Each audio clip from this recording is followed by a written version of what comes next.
Today we're going to keep it simple and focus on diapering products for baby. I am a no-nonsense mama. I don't like clutter. We want to be minimalist and we want to get practical baby items. Okay, let me run you through some diapering items for your baby. We're going to kick this off with a diaper bag. So some people are like, I don't want to carry a diaper bag. I'd rather use a purse or something. Cool. Totally up to you. I actually kind of liked having a diaper bag for multiple reasons. First off, we used it as a diaper bag with a newborn, okay? You had diapers, you had wipes, you had extra outfits, burp cloth, for me a nursing cover. That was the gist of it. Eventually you start packing food and snacks. It's nice to have, in my opinion, a designated diaper bag. Now, my children are older. Slowly over time, we quit taking the diaper bag in places. We didn't take it into the restaurants. We didn't take it into stores or church even. We just managed with what we had, especially once we were done with diapers.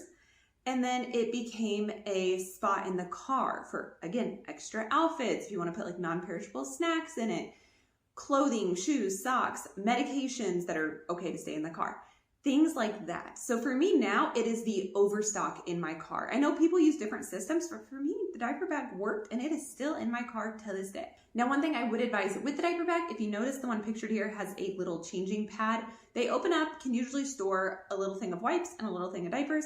And I would use this in like, say, a public bathroom on top of the changing table. So you're keeping baby off of that and off those germs. You could also use it as a friend's house, like on their floor or in their bathroom or wherever you're changing baby. So I like a diaper bag that comes with a changing pad. That is my personal preference. Next, we have an item that I would recommend you skip, and that is a wipe warmer. So is this needed? No.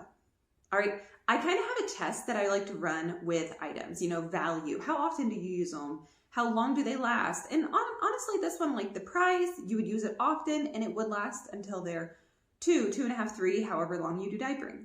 Great, but I have another test. Is this an item you might quit using? There are some baby items you never quit using during that phase. Like say the whole time they're bottle feeding, you use burp cloths. You don't just one day decide you're gonna quit using burp cloths. So to me, that's a good item to have. Whereas maybe at month 2, you're like, I'm so tired of this wipe warmer, and you just throw it off to the side and never use it again. Clearly that means it's not a need. So I like to focus on needs, essentials, and items you are like 100% gonna use. And a wipe warmer is not one of those.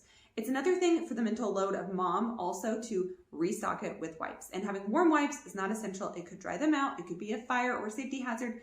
And also they're gonna have cold wipes when you are on the go. So for me, it is an absolute skip.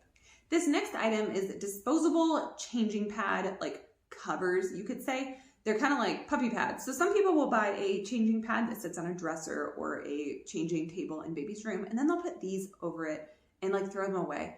I would not do this because to me, that's just creating more waste in our world and in the environment. So for me, it's a skip for environmental reasons. Next, we have this like Ubi on the go changing mat. So I would not get this because I would get the diaper bag that comes with the changing pad. However, I do want to say if you get a diaper bag that does not come with a changing pad, this is only like $5.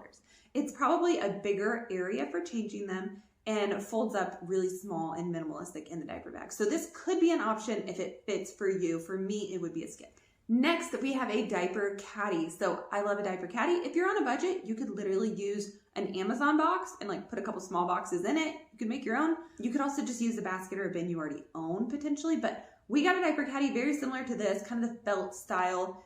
I would maybe get one that's a little more structured and a little less floppy, but overall we loved it. We used it. I liked the organization of it. And the way that I changed my babies, I didn't use an official changing pad. I changed them on the guest bed in their bedroom, like put a quilt down, a little baby quilt, set this beside it, and that's where I changed my babies. Now, I don't have any kids in diapers at the moment, so we use it as a hair basket. It goes in our bathroom now on the shelf, and we have headbands and just all the bows and all the girl extra hair care stuff in this. It is still living on in our home. Next, we have some butt paste. So I would not recommend one specific type. I didn't have a lot of diaper rash issues with my kids.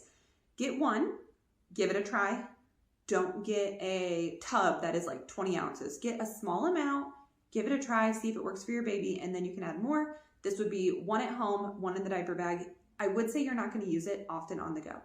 When I was on the go with my babies, I wasn't sitting there putting diaper rash cream on them. It was get them in and out of that public restroom or friend's house changing them. It wasn't a time to like hang out and mess around. So for the most part, I would only use diaper rash cream at home.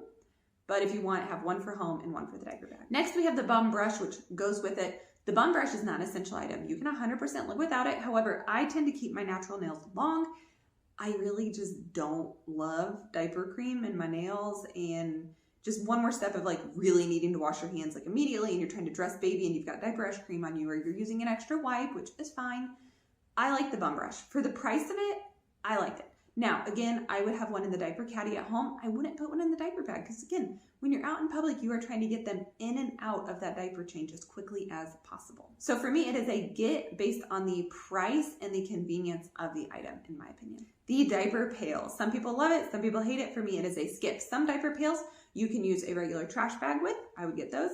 Some require specific diaper pail, like bag refills. Wouldn't get those. I didn't put the refills on here. We're just talking diaper pail in general. For me, it is a skip.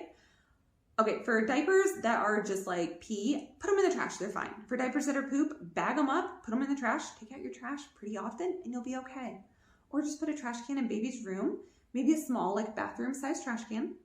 And every night when you put baby to bed, you do their final diaper change, bag up the bag of diapers and set it outside their room. Put them to bed, and then on your way, maybe you're going downstairs because maybe you live in a 2-story, or on your way out of their bedroom, you grab that bag of dirty diapers from the day, take it out. Take it out to the garage, take it to the kitchen trash, wherever, and get rid of it. And make it a part of your routine. You do not need a diaper pail to have 40 stinky diapers that you then have to take out, and it's disgusting to do so. For me, the diaper pail is a skip. This next item is an example of a changing pad that you might purchase. So this one is like the Peanut. It is about $150, which is absolutely crazy. So like I kind of said, you can put this on a dresser, change baby on it. Or I had a guest bed in my kids' rooms. Both of them, I think one of them had like a full or a queen, and then one of them had like a single. And I would set a baby quilt that somebody made them on top of the comforter. That way that if we did make a mess on the comforter, I didn't have to wash this huge comforter. So little baby quilt, diaper caddy sitting there, and I would change them. And there was plenty of room. If they did get the wiggles or whatever, I would change them here. I would dress them here. I did not need this specific changing pad. So for me, it was a skip. Okay, I didn't even have dressers in my kids' room. I didn't have a changing table in their room. We pretty much had a crib and we had a bed. That was about it. So don't feel pressured to buy the typical baby items. Get what works for you. I mean, a lot of people change their babies on the floor, especially if there's carpet in the bedroom. Again, put a quilt down. It's completely up to you and what makes sense for you, but I do not think a designated changing pad or changing table is the end all be all. Don't be afraid to do something different. Next, we have the 3-tier cart. Some people use these for postpartum. Some people use them for breastfeeding. Some people use them for like diapering. For me, I like the diaper caddy better, and any overstock that you would maybe have in the bottom of this cart, like extra diapers, extra wipes, put it in the closet, okay? This cart is not the end all be all, and for me, it was an absolute skip. Now we have the Munchkin diaper changing organization system. So I didn't like this. I like the diaper caddy with handles. A, I could carry it around if I wanted to, and B, I did not change them on a hard surface. So if you are changing them on a dresser, you might like this style better. I did not though, because I was on a bed. So the basket style diaper caddy made more sense than this one. So for me, that is why this is a skip. For you, this could be a great item. The only other thing I would say is the basket one is living on in my home. Once you're done with this, I don't see this having another real purpose, okay? Maybe you could find a use for it somewhere in the house. I'm not sure of that. This next item is like any sort of little container of diaper baggies. So these are things people put in their diaper bag or they use at home. I never bought specific baggies for diapers. I'm in a state where we use plastic at the grocery store, and I use reusable grocery bags, but I still have enough plastic that comes into my home that I just use those. Why would I buy more plastic bags when I have free ones at home already? So for me, this was an absolute skip. On pee diapers, I don't bag them. I only bag the poos. When they're newborns, there's a lot of poos, but as they get older, it's like 1 or 2 a day. I don't go through that many bags, or I didn't at the time when I was diapering babies. It worked for me. I literally never paid money for disposable trash bags. I just used the ones that came into my home for free. So look into where you can get some for free. Maybe one of your family members, maybe grandma has a huge stack of grocery sacks that she's been collecting forever. Go ask, say, hey, can I have 20 of those? We're running a little bit low. There is no need to spend money on this item. And finally, this last item that I put on here is kind of a silly one. It's the like PPTP for little boys. No, just if anything, there's some tips, there's some tricks. I have girls, but I babysat and nannied. So one thing is when you're changing their diaper, open their diaper, let a little air get on them, and then close their diaper. And if they need to pee, hopefully it'll happen in the next couple seconds. Another option is to throw a wipe across the top of them and then maybe, you know, they pooped and you're wiping their booty and you kind of have that wipe kind of protecting you from getting splashed. And then at the end, you can use that wipe as a final wipe up wipe. The luck and the timing of you getting this PPTP on them, still able to clean them up, and then either it's a disposable item or it's one more item to wash, store, and manage, it just doesn't make sense to me at all. To me, it's a gimmick and it's kind of like a gag gift, not a practical item. Now, of course, with diapering, there's so many other items. I included what I did on this list. There's plenty more. The 2 items that I am going to recommend though, diapers and wipes. Honestly, you could live without every single item on this list if you really wanted to.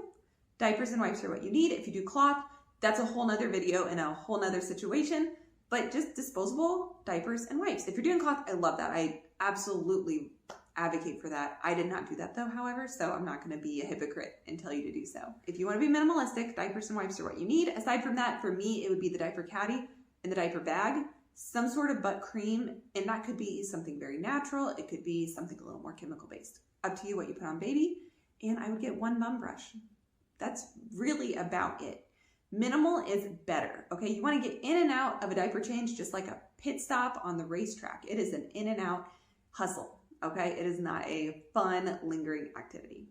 All right, so I hope this helped you get focused and prepared for what diapering items to put on your baby registry. I have so many more videos just like this on my channel. I also offer baby registry reviews where I will audit or edit down your baby registry and take off some of those unneeded items and only focus on the basics and the minimalistic items that fit your lifestyle. So look for the link for that down in the description. I will also link all the items that I mentioned in this video as well. So check out the description and I'll see you in the next video. Until then, have a great day.